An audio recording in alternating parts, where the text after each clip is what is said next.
sache qu'il n'y a aucune épreuve qui ne sera au-dessus de ta capacité. Et sache que toute épreuve qui t'arrive, comme le prophète a dit, c'est une purification et une expiation des péchés. Et inna Allah idha ahabba qawman ibtalahum, comme a dit le prophète lorsqu'Allah aime un peuple, lorsqu'Allah aime des gens, eh bien il les éprouve. Si tu es éprouvé, c'est qu'Allah a pensé à toi. Si tu es éprouvé, c'est qu'Allah veut te purifier. Si tu es éprouvé, c'est que tu peux surmonter cette épreuve. Si tu es éprouvé, c'est qu'Allah Azza wa Jalla veut te voir dans son vaste paradis si tu patientes, car le paradis pour les patients, quand les gens rentreront au paradis, les serviteurs d'Allah subhanahu wa ta'ala, eh bien il leur sera dit et ils seront accueillis ainsi. Les anges diront Salamun alaykum bima sabartum.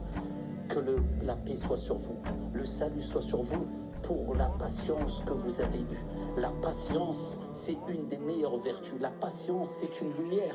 Et n'oubliez jamais que toutes les épreuves que vous pouvez voir autour de vous, il faut relativiser. Il y a plus grave autour de vous. Si tu as perdu un œil, ô combien sont aveugles. Si tu es aveugle, ô combien sont tétraplégiques et sont allongés, rêveraient de bouger. Si tu n'as tout, il faut relativiser. Il y a toujours pire que toi.